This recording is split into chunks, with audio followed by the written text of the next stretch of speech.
ధన్యవాదాలు అధ్యక్ష. ఈరోజు ముందుగా ఈ 2 రోజుల నుంచి ఒక వందలాది ఫోన్లు వస్తున్నాయి అధ్యక్ష. నాకు అంటే ఎంటైర్ ఈ సభలో గల్ఫ్ రిటర్న్ నేను ఒక్కనే ఉన్నాను. గల్ఫ్లో కార్మికుడిగా పనిచేశాను. ఈ తెలంగాణ రాష్ట్ర 3వ శాసనసభలో ఒక గల్ఫ్ కార్మికుడిగా అడుగుపెట్టాను ఎమ్మెల్యేగా.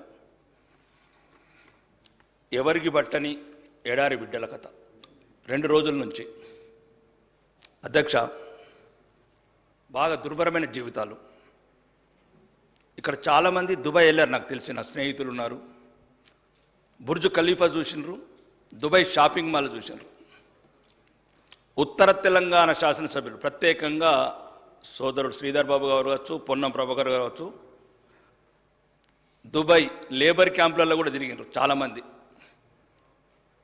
చాలా దారుణమైన పరిస్థితులు అధ్యక్ష. అక్కడ వాళ్ళ గురించి పట్టించుకునే వాళ్ళు లేరు. ముఖ్యంగా మా దురదృష్టం ఏందో ఈ 2 తరాలు వెంటాడుతుంది మమ్మల్ని. Only Karimnagar, Nizamabad maximum and old city. ఇప్పటికి అధ్యక్ష జగిత్యాల కన్నీళ్లు మొదలైతే అధ్యక్ష బొంబాయి బస్ బయలుదేరుతుంది. మెట్పల్లి, కొరుట్ల, ఆర్మూర్, నిజామాబాద్ దాకా తల్లులు బిడ్డలు ఏడవటం, భర్తలు కన్నీళ్లు కుక్కుకుంటూ బొంబాయి వెళ్ళి దుబాయ్ పోవటం అధ్యక్ష. ముఖ్యంగా ఈ బొంబాయి దుబాయ్ మాటలు చెప్పి తెలంగాణ వస్తే మా బతుకులు మారుతాయని చెప్పి ప్రత్యేక రాష్ట్రం తెచ్చుకున్నాం అధ్యక్ష. అప్పుడున్న గత ప్రభుత్వం కావచ్చు, ఇప్పుడు ప్రభుత్వం కావచ్చు,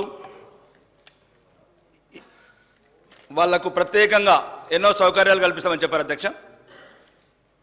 ప్రస్తుత ప్రభుత్వం మొన్న అసెంబ్లీ ఎన్నికలు కూడా అభయహస్తం ఎలక్షన్ మేనిఫెస్టోలో పేజీ నెంబర్ 35, 36లో 28వ అంశంగా గల్ఫ్ కార్మికులు ఎన్ఆర్ఐల సంక్షేమం పేరుతో 4 హామీలు ఇచ్చారు అధ్యక్ష.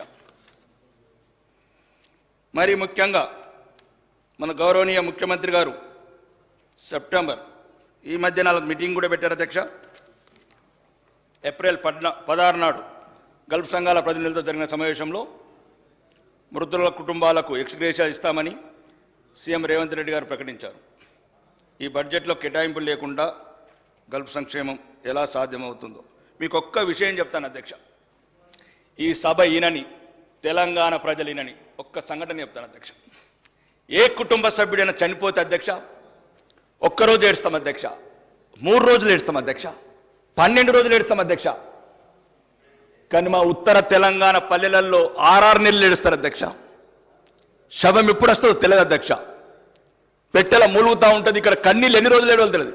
కొద్దిగా దయచేసి దక్షిణ తెలంగాణ మంత్రులకు ప్రత్యేకంగా చెప్తున్నా, మీ ప్రాంతంలో గల్ఫ్ వలసలు లేవు. ఇంకా ఏ వలసలు ఉన్నా కానీ గల్ఫ్ వలసలు లేవు. మహబూబ్ నగర్ కావచ్చు, నల్గొండ కావచ్చు, ఖమ్మం కావచ్చు. మీరు దయచేసి 50 ఏళ్ళ కన్నీటి కథలు చదివిన అధ్యక్ష. ఇప్పటికి కూడా రోజు ఫోన్లు వస్తాయి మాకు. నిన్ననే రామ్నగర్ వెళ్ళాను. గౌరవనీయ గవర్నర్ బండారు దత్తాత్రేయ గారు బోనాలు ఫంక్షన్ పిలిచి వెళ్తాను అధ్యక్ష. అక్కడ సప్లై చేస్తున్న బాబు కామారెడ్డి అబ్బాయి నవీన్ అని, వాళ్ళ నాన్న 2 సంవత్సరాల నుంచి అడ్రస్ లేట అధ్యక్ష. సౌదీలో లంబాడోళ్ళ బంజారా పిల్లగాడు. ఎవరికి చెప్పాలో తెలియదు, ఎక్కడ ఏడాలో తెలియదు. పెట్టెలల్లో శవాలు, ఇండ్లల్లా ఎక్కడికి వెళ్ళాలి అధ్యక్ష? భార్య ఎన్ని రోజులు ఏడాలి? శవం వచ్చే వరకు ఇంట్లోకి వెళ్ళి బయటికి వెళ్ళరాదు. మనం అంటే 12 రోజులు కాగానే కర్మ అయిపోయింది, ఎవరి పనులు వాళ్ళు చేసుకుంటారు. కొడుకు స్కూల్లోకి వస్తే మేము నాన్న శవం ఎప్పుడు వస్తుంది అంటారు. తల్లి బయటికి వెళ్తే నీ కొడుకు శవం ఎప్పుడు వస్తుంది అంటారు. 50 సంవత్సరాల కన్నీటి కథలు అధ్యక్ష ఇవి. బొంబాయి అన్నారు, దుబాయ్ అన్నారు, బొగ్గుబాయ్ అన్నారు. పోయినప్పుడల్లా ఎలక్షన్ వచ్చినప్పుడల్లా దుబాయ్కి వెళ్తారు, లేబర్ క్యాంపులలో తిరుగుతారు, మీకున్నామంటారు. మళ్ళీ ఒక్కరుండరు అధ్యక్ష. 15 లక్షల మంది సోదరులు మదని చెప్పినట్లు ఎవరు అధ్యక్ష? తెలంగాణ బడ్జెట్లో ఎటువంటి అవకాశాలు పొందిన వాళ్ళు, తెలంగాణ ప్రజాకర్షణ పథకాలలో ఎటువంటి బెనిఫిట్ పొందిన వాళ్ళు? 55 డిగ్రీల అధ్యక్ష ఎండలల్లా. కల్లి వీళ్ళనొగడు, పాస్పోర్ట్ లేదనొగడు, చిన్న చిన్న నేరాలకు జైళ్ళకు పోతే పలకరించే వాళ్ళు లేడు, న్యాయ సహాయం లేదు. కాబట్టి అధ్యక్ష వాళ్ళ బతుకులు మారాలంటే నేను మొన్న సీఎం గారికి కూడా లెటర్ పెట్టాను అధ్యక్ష. ఎందుకంటే గౌరవనీయ ముఖ్యమంత్రి గారికి నేను చెప్పాను అధ్యక్ష, ముఖ్యమంత్రి గారు ఉన్నప్పుడే కావాలి ఇది. ఎందుకంటే ఆయన ఆలోచన విధానం, సాటి మనుషుల పట్ల స్పందించే విధానం ఏం లేదు అధ్యక్ష. అలా కోరికలు ఏం లేవు. 1000 కోట్ల అధ్యక్ష, 3 లక్షల కోట్ల అధ్యక్ష బడ్జెట్. ఉదయం ముఖ్యమంత్రి గారు అన్నారు విద్యుత్ ప్రాజెక్టులు 8,000 కోట్ల అవినీతి జరిగిందని. అధ్యక్ష నేను అవినీతిలో కోవట్లేదు అధ్యక్ష.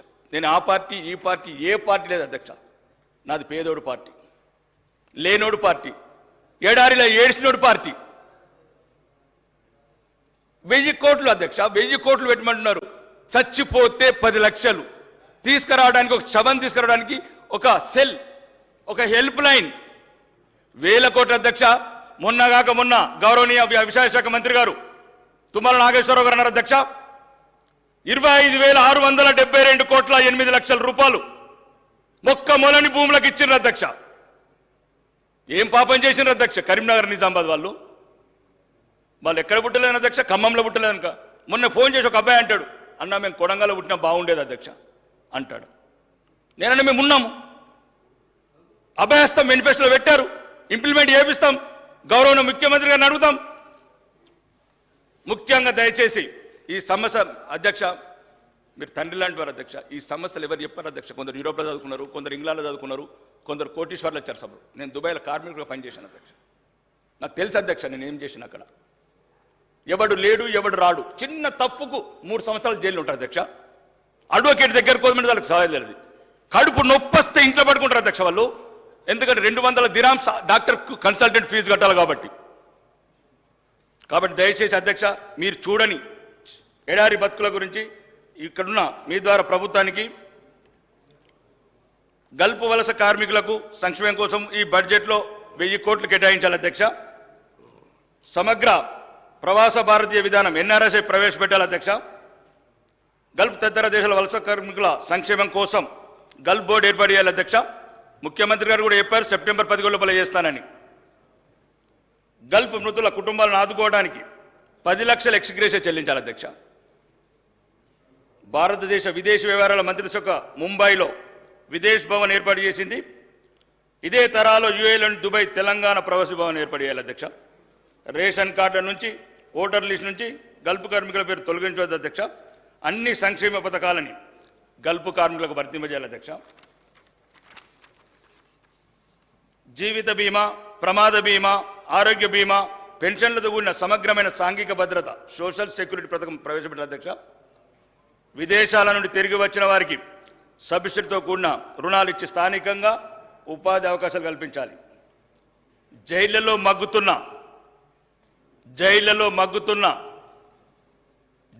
మగ్గుతున్న ఉత్తర తెలంగాణ అమాయక బిడ్డలు లిగలేడి వాళ్ళ అధ్యక్ష.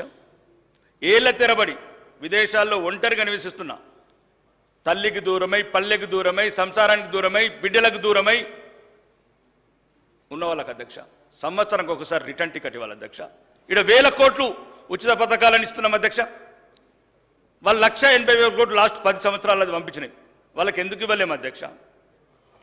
కాబట్టి దయచేసి గౌరవనీయ ముఖ్యమంత్రి గారు కూడా 5/7/2024 లెటర్ ఇచ్చాను అధ్యక్ష. ఇది ప్రత్యేకంగా 2 నిమిషాలు అధ్యక్ష. ముఖ్యంగా నేను గ్రామాలకు వెళ్ళినప్పుడు అధ్యక్ష లాస్ట్ 10 ఇయర్లలో బిడ్డ 7 లక్షల కోట్లు అప్పైంది, 7 ఇల్లు రాలేదు బిడ్డ అంటున్నారు అధ్యక్ష. 10 సంవత్సరాలలో అధ్యక్ష 6 ఒక ఇల్లు రాలేదు అధ్యక్ష. పక్క నియోజకవర్గాలు కొన్ని వేరే జిల్లాలలో 10,000 ఇళ్ళు వచ్చినాయి అధ్యక్ష. ఇప్పుడు మళ్ళీ ఈ బడ్జెట్లో 3,500 వాళ్లకు, 3,500 మాకు. అది ఎట్లా వీలైతుంది అధ్యక్ష? 3 సార్లు తిన్నోడికి మళ్ళీ మాతోనే పల్లెం పెట్టుడు, 4 సార్లు తిన్నోడికి మాకే పల్లెంలో పెట్టుడు. మళ్ళీ అధ్యక్ష అది స్థలం ఉన్న వాళ్ళకే లేదు అధ్యక్ష. దయచేసి మీ ద్వారా ప్రభుత్వం చెప్తున్నా, స్థలాలు ఉన్న వాళ్ళకి ఇవ్వండి 5 లక్షల రూపాయలు ఏదైతే గవర్నమెంట్ స్కీమ్ ఉందో. స్థలాలు నేను వాళ్ళకి స్థలం ఇవ్వండి, వాళ్ళతోనే నెక్స్ట్ ఇయర్ డబ్బులు ఇచ్చి 5 లక్షలు ఇచ్చి వాళ్ళకి నెక్స్ట్ ఇయర్ ఇల్లు కట్టిద్దాం. గౌరవనీయ ముఖ్యమంత్రి గారికి మంత్రులు కూడా చెప్తున్నా అధ్యక్ష, దారుణమైన పల్లెలల్లా పెన్షన్ 7 నెలలైంది 8 నెలలైంది అధ్యక్ష. ఒక్క పెన్షన్ ఇవ్వలేదు మేము, ఒక్క రేషన్ కార్డు ఇవ్వలేదు. దయచేసి గౌరవనీయ ముఖ్యమంత్రి గారికి అలా అంటున్నారు అధ్యక్ష, మా స్కీమ్ల మీద కూడా ఒట్టు పెట్టుకుంటే బాగుండేదని. కాబట్టి దయచేసి సీనియర్ మంత్రులు ఒక్క నిమిషం అన్న ప్లీజ్ ఒక్క నిమిషం నేనేం చెప్తాను అధ్యక్ష. నేను ఎవ్వరి మీద వ్యక్తిగతంగా విమర్శలకు అవసరం లేదు అధ్యక్ష. నేను ఏ గవర్నమెంట్ని విమర్శించను, ప్రతిపక్షం విమర్శించను. నాకు కావాల్సింది ప్రజల కన్నీళ్లు తుడిచే నాయకత్వం. నాకు పరిపూర్ణంగా నమ్మకం ఉంది గౌరవనీయ ముఖ్యమంత్రి రేవంత్ రెడ్డి గారి మీద. నిన్న కల్వకుర్తిలో అడుగు పెడితే 309 కోట్లు ఇచ్చాడు అధ్యక్ష. నేను కూడా అన్నా ఒక్క నిమిషం అన్నా, ఒక్కసారి ఆర్మూర్లో అడుగు పెట్టన్నా, ఒకసారి నందిపేటలో అడుగు పెట్టు. 50 ఊర్లలో ఒక కాలేజీ లేదు అధ్యక్ష, ఒక డిగ్రీ కాలేజీ లేదు. నేను అన్ని 22 లెటర్లు రాశాను గౌరవనీయ రేవంత్ రెడ్డి గారికి, ముఖ్యమంత్రి గారికి 22 లెటర్లు. ఒక్క నిమిషం దయచేసి ప్లీజ్. ఉత్తమ్ కుమార్ రెడ్డి గారికి మంత్రి గారు రాశాను, సీతక్కకి రాశాను. దయచేసి నేనేం అంటున్నా అధ్యక్ష, పేదలకు ఇల్లు అధ్యక్ష 10 సంవత్సరాల అధ్యక్ష 525 ఇల్లు అధ్యక్ష. అందులో 400 సెమీఫినిష్ అధ్యక్ష. 100 ఇల్లు కూడా కంప్లీట్ కాలేదు. అది నేను పుట్టిన ఊర్లో అంకాపురం అనే గ్రామంలో నేను పుట్టిన అధ్యక్ష. నేను ఎమ్మెల్యే గెలవగానే అందరూ వచ్చారు. 10 సంవత్సరాల నుంచి ఇల్లు ఉన్నది, 10 సంవత్సరాల నుంచి ఇల్లు 88 ఇల్లు అధ్యక్ష. ఇన్ఛార్జ్ మంత్రి ఇబ్బంది పడు. నేను కూడా రిచ్ అన్నా. నేను ఊరికొక్కరు రిచ్ అనేంత అందరూ పేదవాళ్ళందరూ రిచ్ గారు. 80 సంవత్సరాల వృద్ధులు బస్ స్టాండ్లలో ఇల్లు లేకపోయి నేను మొన్న ఇన్ఛార్జ్ మంత్రి వచ్చి నిజామాబాద్ అడిగాను, సచ్చే ముందు ఇల్లు ఇవ్వండి. రాజకీయాలు ఇటు తిట్టుకున్నాడు అటు తిట్టుకున్నాడు, లక్షల కోట్ల అప్పు తెచ్చుడు, 3 లక్షల కోట్ల బడ్జెట్ తెచ్చుడు. ఎవరికి అధ్యక్ష ఇది? ఉన్నోడు అవుతున్నాడు, లేనోడు అవుతున్నాడు. ఏమడుగుతున్నారు వాళ్ళు? పెన్షన్ అధ్యక్ష. 4 అంతస్తున్నోడు పెన్షన్ వస్తుంది, గుడిసెలు ఉన్నోడు పెన్షన్ రాదు. ఇదేం ప్రభుత్వం అధ్యక్ష? ఎక్కడొక్కసారి మార్చండి అధ్యక్ష. మీ ఆయంలో గౌరవనీయ ముఖ్యమంత్రి గారు మీ ద్వారా చెప్తున్నా అధ్యక్ష. నాకు ఎటువంటి అన్ని లెటర్లు ఇచ్చాను. ఇంటిగ్రేటెడ్ మోడల్ స్కూల్ కూడా నేను అమెరికా వెళ్ళేటప్పుడు ప్రత్యక్షంగా కలిశాను ముఖ్యమంత్రి గారిని. ముఖ్యమంత్రి గారు ఏమన్నాడు? రాకేష్ మీ దగ్గర ల్యాండ్ ఉంది అన్నాడు. రెడీ ఉంది బైసాబ్ అని చెప్పాను మంత్రి గారికి, ముఖ్యమంత్రి గారికి. అమెరికాకి వెళ్ళి వచ్చి నేను ఎయిర్పోర్ట్కి వెళ్ళి ఇంటికి వెళ్ళలేదు అధ్యక్ష. చక్కగా ఎయిర్పోర్ట్ పోయాను, సెక్రటరీ వెళ్ళాను అన్న. వెళ్ళేటప్పుడు ముఖ్యమంత్రి గారు చెప్పారు, ఓఎస్డీ గారు అజిత్ రెడ్డి గారు ఎమ్మెల్యే గారు రిక్వెస్ట్ తీసుకొని కన్సల్ట్ చేయని చెప్పాడు. పోగానే అజిత్ రెడ్డి గారు ఏం చెప్పారు అధ్యక్ష? ఎవరో కన్సల్ట్ సెక్రటరీకి ఫోన్ చేసి ముఖ్యమంత్రి గారు ఇచ్చారు, ఏదైతే కొడంగల్తో పాటు ఆర్మూరు కూడా పైలట్ ప్రాజెక్ట్ తీసుకోమని చెప్పారు ముఖ్యమంత్రి గారు. వెళ్ళాను, అక్కడ ఎవరో సెక్రటరీ వెళ్తే దండం పెట్టాను. అమ్మ 5,000 మంది బిడ్డలు అద్దె కుంపలలో అంటున్నారు అని చెప్తే, లేదు రాకేష్ అని చెప్పిన తర్వాత మళ్ళీ కాగానే అది మదిరకి వెళ్ళిపోయింది. నేను మదిరకి వెళ్ళిపోయినా ఏమలేదు. బట్టి విక్రమార్క ముఖ్యమంత్రి అన్న మీరు 2 తీసుకున్నా పర్వాలేదు, 3వది నాకు ఇవ్వండి అన్న. పైలట్ ప్రాజెక్ట్ మీరు 40 ఇస్తున్నారచ్చు అధ్యక్ష, 40 ఇస్తున్నారచ్చు, కానీ పైలట్ ప్రాజెక్ట్ నాకు కూడా కావాలి. అప్పుడు మళ్ళీ చెప్పాను, వెంటనే కలెక్టర్కి పోయి దండం పెట్టాను అధ్యక్ష. సార్ నాకేమో సార్ 5 ఏళ్ళు నేను ఎక్కడ కూడా చెప్పాను, ముఖ్యమంత్రి గారికి వేదిక ద్వారా కూడా చెప్తాను అధ్యక్ష, నా సొంతానికి 5 ఏళ్ళలో ఎవరి దగ్గరికి రాను. అయితే 20 ఎకరాలు ఇచ్చి నేను సీఎం గారికి ఇచ్చాను, ఉప ముఖ్యమంత్రి గారికి ఇచ్చాను. అధ్యక్ష పేద పిల్లల మీద కన్సిడర్ చేయండి. రెండోది ఏదేదైతే రిక్వెస్ట్ చేశానో గౌరవనీయ ముఖ్యమంత్రి గారికి ఇప్పటివరకు 22 లెటర్లు పెట్టిన అధ్యక్ష. 50 ఊర్లలో డిగ్రీ కాలేజీ లేదు, 5 మండలాల్లో జూనియర్ కాలేజీలు లేవు, హాస్టల్స్లో. మరి ఇంకొక దరిద్రం అధ్యక్ష, మీ ద్వారా ఇంకా కంపల్సరీ చెప్పాలి అధ్యక్ష. నేను ఇది 1974లో కట్టిన ఒక హాస్టల్ అధ్యక్ష, ఐలాపూర్లో గోడలు కూలిపోతున్నాయి సార్, స్లాబ్ కూలిపోతుంది. బిక్కుమంటున్నారు బిడ్డలు. ఒక్క నిమిషం దయచేసి. నేను కొడంగల్ అతను గాను, నేను ఆర్మూర్ అతను. నేను ఖమ్మం జిల్లాలో పుట్టలేదు. నేను మీలాగా సీనియర్ మంత్రులు అయితే నాకు బాగుండేది, నేను ఏదో సాయం చేశాను. ఒక్కటి అధ్యక్ష, దయచేసి మీరు ఇప్పుడే ఈ సభ నుంచి చెప్తున్నా, దయచేసి పార్టీలకు అతీతంగా వెళ్ళండి. ఇది బంగారు తెలంగాణ, తుప్పు పట్టిన తెలంగాణ. ప్రతి స్టీలు, ప్రతి పిల్లర్ సగం ఇరిగిపోయింది అధ్యక్ష. వీడియో పెట్టాను ముఖ్యమంత్రి గారు, వీడియోలు కూడా పెడుతున్నాను మధ్యన. దయచేసి మా బట్టి విక్రమార్క అన్నకు పెట్టిన అన్న, మనం ప్రజాభవన్లు ఉండడం కాదన్న. 50 ఏళ్ల కింద బిల్డింగ్లు కూలిపోతున్నాయి. దళిత బిడ్డలు ఎవరికి చెప్పుకుంటారు అధ్యక్ష? ఎవడుంటాడు ఈ హాస్టల్లో? ఏ రెడ్డిలు ఉంటారు, ఏ ఎల్మదొరలు ఉంటారు? రెడ్డిలు ఎల్మదొరలు అంతా ఇంటర్నేషనల్ స్కూళ్ళలో ఉంటారు. ఏం చెప్తాం అసలు? ఎవరుంటారు అధ్యక్ష ఇక్కడ? ఎవరుంటారు ఆ స్కూళ్ళల్లో? ఎవరుంటారు? బాత్రూములు ఉండయి, కాంపౌండాలు ఉండరు, టీచర్లు ఉండరు. ఎక్కడికి పోతున్నాయి ఈ మధ్యన, మొత్తం 10 చోటుకు పోతున్నాయి సార్. ఫస్ట్ టైం వచ్చింది ఎమ్మెల్యే మొన్న అధ్యక్ష. ఇప్పుడు ఉద్యోగాలు అంటున్నారు వీళ్ళు. టామ్కమ్ గవర్నమెంట్ తెలంగాణ గవర్నమెంట్దే ఉంది. దాన్ని డెవలప్ చేయండి, దాన్ని ఇంప్రూవ్ చేయండి. యూపీ నుంచి 9,000 మంది సెలక్షన్ అయ్యారు. 1,38,000 జీతం అధ్యక్ష ఇజ్రాయిల్లో. లెంకండి అధ్యక్ష, వెతకండి అధ్యక్ష. రాజకీయం అధ్యక్ష, రాజకీయం ఉంటుంది. ఇలా వాళ్ళని తిట్టుకున్నాడు, ఇలా వీళ్ళని తిట్టుకున్నాడు. ముఖ్యమంత్రులు మాజీ ముఖ్యమంత్రులు అవుతాం, ఎమ్మెల్యేలు మాజీ ఎమ్మెల్యేలు అవుతాం. ఎవరు శాశ్వతం అధ్యక్ష? ఎక్కడ చూసినా నేనేం తప్పు పట్టలేదు అధ్యక్ష. దయచేసి నాకు 10,000 ఇల్లు ఇప్పటికి 10 సార్లు అడిగాను, 10 లీటర్లు వేయండి అధ్యక్ష. నేను అనేది ఏమంటే అధ్యక్ష, గత ప్రభుత్వంలో ఒక కిల్లియలేదు అధ్యక్ష. 7 లక్షల కోట్లు అప్పయింది. ఈ 5 నెలలు మళ్ళీ కాదు, మళ్ళీ 12 లక్షల కోట్లు అప్పు అవుతుంది. మా నాన్న పుట్టాడు, 4 ఎకరాలు అమ్మాడు. నా కొడుకు, నేను పుట్టాను, 2 ఎకరాలు అమ్మాను. నా కొడుకు పుట్టాడు, 2 ఎకరాలు అయిపోయింది. సగమేమో గత ప్రభుత్వం అమ్మేసింది, సగమేమో మీరు అమ్మేయండి. మళ్ళీ వచ్చినాక వాడమెత్త. మరి తర్వాత ఎట్లా మనం అమ్ముకుందామా? ఈస్ట్ ఇండియా కమ్యూనిటీ దేశాన్ని నమ్ముకుందామా? దయచేసి నేను తెలంగాణ శాసనసభ్యుడిగా మాట్లాడుతున్నా, ఉత్తర తెలంగాణ బిడ్డగా మాట్లాడుతున్నా. నాకు వాటా ఉంది రాష్ట్రంలో. మీరు తెచ్చే అప్పులలో ఉంది, నాకు వచ్చే సంపాదన ఉంది. మోడీ అయితే ఇంకా వేరే సమస్యలు మాట్లాడదాం. కాశ్మీర్కి 45,000 కోట్లు ఇచ్చారు, అది వేరే మాట్లాడదాం. దయచేసి ఇట్లెందుకు అన్నాం? నన్ను మేమేమంటున్నాం? నాకేమన్నా బిల్లు ఇవ్వమన్నా? కాంట్రాక్ట్ ఏమన్నా బిల్లు ఇవ్వమన్నా?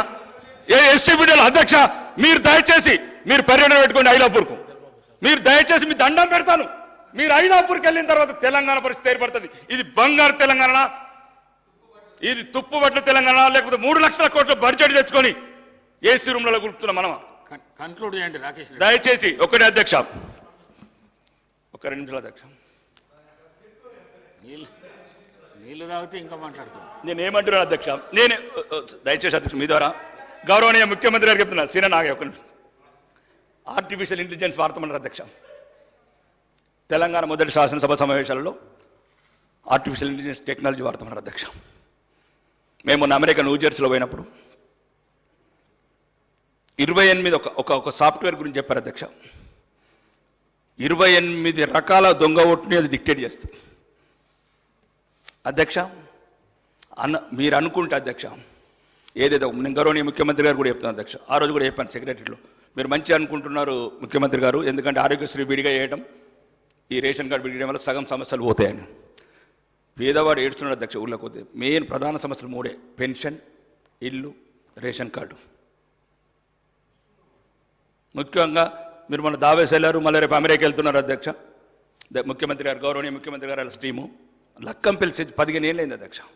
మళ్ళీ రెండోది అధ్యక్ష, మాకు ఒక సమస్య ఉంది. మీకు దక్షిణ తెలంగాణ అది చక్క ఎఫెక్ట్ వాళ్ళది, మా దురదృష్టం అది. మళ్ళీ ఇన్పాక బూట్ల సపోర్ట్లు, ములుగులో మళ్ళీ సపోర్ట్ అయింది ఎన్కౌంటర్. మాకు ఎన్కౌంటర్ అయినప్పుడు భయం పడుతుంది అధ్యక్ష. ఆ శవాలు అట్లనే ఉన్నాయి, ఎన్కౌంటర్లో చచ్చిపోయిన బిడ్డలు. మీకు కొన్ని తెలియదు. కాశ్మీర్లోకి ఎండ తెలియదు, రాజస్థాన్లోకి చలి తెలియదు. కాబట్టి నేనేమంటున్నా అధ్యక్ష, కొద్దిగా మా కన్స్ ఎక్కడైతే వెనుకబడుతున్నామో మీరు చూడండి. నేనేం అడుగుతలేను. సెజ్ లాంటి స్పెషల్ లక్కంపల్లి సెజ్ ఏదైతే ఉందో, మీరు ఇప్పుడు విదేశాలకు వెళ్తున్నారు అధ్యక్ష. వీళ్ళు కలుస్తారు కూడా, వాళ్ళు ఎవరైతే ఉన్నారో ప్రమోటర్స్. నేను మొన్న వెళ్ళినప్పుడు 8 ఇండస్ట్రీలు, శ్రీధర్ బాబు గారు కూడా అమెరికాలో అట్లాంటిలో కలిసినాం. 8 ఇండస్ట్రీలు పెడతామన్నారు అధ్యక్ష. మీరు ఏదైనా గవర్నమెంట్ తరపు నుంచి వాళ్ళకి ఏమన్నా సబ్సిడీస్ కావచ్చు, ఇంకేదైనా కావచ్చు, దయచేసి అవి ఇవ్వండి. రెండోది, నా ఆర్మూర్ మీద మాత్రం దయచేసి గౌరవనీయ ఇన్ఛార్జ్ మంత్రి గారు కూడా చెప్తున్నా అధ్యక్ష, నాకేం ఇబ్బంది లేదు అధ్యక్ష. నా జీవితమే పోరాటాలమయం. ఎంత అవమానించినా నాకేం కాదు అధ్యక్ష. 100 ఇళ్ళు అధ్యక్ష. నేను పుట్టిన ఊర్లో కూడా కంప్లీట్ రిబ్బన్ కట్ చేయదు అధ్యక్ష. నన్ను పెంచిన వాళ్ళు కూడా అడుగుతున్నారు అధ్యక్ష, అయ్యా నువ్వు ఉండంగా కూడా రాదు. ఇద్దరు చచ్చిపోయారు అధ్యక్ష 8 నెలల. ఎంతసేపు కలెక్టర్ని అడుగు, ఇన్ఛార్జ్ మంత్రి ఇన్ఫార్మ్ రాలేదు. గౌరవనీయ ముఖ్యమంత్రి గారికి దయచేసి మీ ద్వారా చెప్తున్నా, దయచేసి మీరు మాకు పగ నేర్పకండి. మీరు మమ్మల్ని పగ నేర్పితే మేము ప్రతీకారం తీసుకుంటాం మళ్ళీ వచ్చే ప్రభుత్వంలో. అద్దు, ఇంతకుముందు దేశంలో తప్పు చేస్తే చేసినచ్చు, మీరు క్షమించండి. ప్రజలు తిరస్కరించిన నీ ఓడిపోయినోడిని మళ్ళా మీరు బహిరంగంగా అంటున్నారు అధ్యక్ష. ఓడిపోయినాడు ఎమ్మెల్యే అంటే అక్కడ ప్రతి ఒక్కడు మమ్మల్ని ఇంకో రకంగా చూస్తున్నాను. నేనంటే మేము రెడీ టు ఫేస్. 1000 అవమానాలను పొందిన అధ్యక్ష. నేను గల్ఫ్ ఎండలలో పనిచేసినోని, డ్రైవర్ పనిచేసిన అరబ్బోళ్ళు ఇంట్లో. నాకేమైతే అధ్యక్ష ఈ అవమానం? గౌరవనీయ ముఖ్యమంత్రి గారు ఓడిపోయినాడే ఎమ్మెల్యే అంటే వాళ్ళు ఎట్లా అధ్యక్ష మా పరిస్థితి? నేనేమంటా అధ్యక్ష, మీరు గౌరవంగా చెప్తున్నాను, ఇంతకుముందు చేసిన వాళ్ళు తప్పు చేసిండొచ్చు అధ్యక్ష, కానీ దయచేసి మీరు రాజ్యాంగ విలువల్ని కాపాడండి, ప్రజాస్వామ్యాన్ని కాపాడండి. ఈ ఇన్ఛార్జ్ మంత్రులను పెట్టి మళ్ళీ అదొక రకమైన ఒక టార్చరు, ర్యాగింగు. ఏది అడిగినా ఇన్ఛార్జ్ మంత్రి. ఆ కలెక్టర్లు భయపడతారు, కమిషనర్లు భయపడతారు. ఒకటి అధ్యక్ష, నేను నా కాన్స్టిట్యూన్సీలో చెప్పిన, దయచేసి అవినీతి అధికారులు వేయకండి. నేను అవినీతి చేయదలుచుకోలేదు. 15 లక్షలు తీసుకుని రాత్రి, మళ్ళీ రాత్రి ట్రాన్స్ఫర్ అవుతాడు. ఒకటే రాత్రి ఎమ్మెల్యే స్ట్రిక్ట్ ఉన్నాడు. నేనేం చేస్తా స్ట్రిక్ట్ అధ్యక్ష? కాబట్టి దయచేసి గౌరవనీయ ముఖ్యమంత్రి గారికి, మీకు జిల్లా నుంచి ఏమైనా ఇన్ఫర్మేషన్ ఉన్నా నా వల్ల దయచేసి నాకు కావాల్సింది పేదవాడు. నేను మిమ్మల్ని అడిగినా కూడా ఆ రోజు మీకు లెటర్ పెట్టినా, మీరు ఎట్లయితే కొడంగల్ 1424 కోట్లు కొండవారు తప్పట్లేను. మీరు ఎంత కొండవారు అధ్యక్ష, మాకు కొంత ఇవ్వండి. నిన్న కూడా 309 కోట్లు అధ్యక్ష.